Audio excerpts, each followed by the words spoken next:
Oke, baik. Yo. Iki lho bocah. Vendo samono. Nah, kowe suara apa pengenmu? Pengen latihan suara wedhus lanang?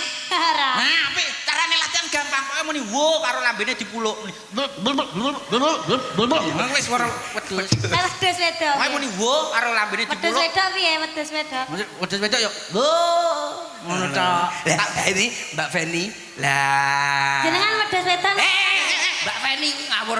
Lah aku lho dikalah. Terima kasih. Dosa. Matur nuwun. Lah Mbak, kula mboten usah pun ngeten mawon, nggih pun, nggih pun. Nggih. Oh, Mbah sinten? Mbah Surat. Mbah Surat.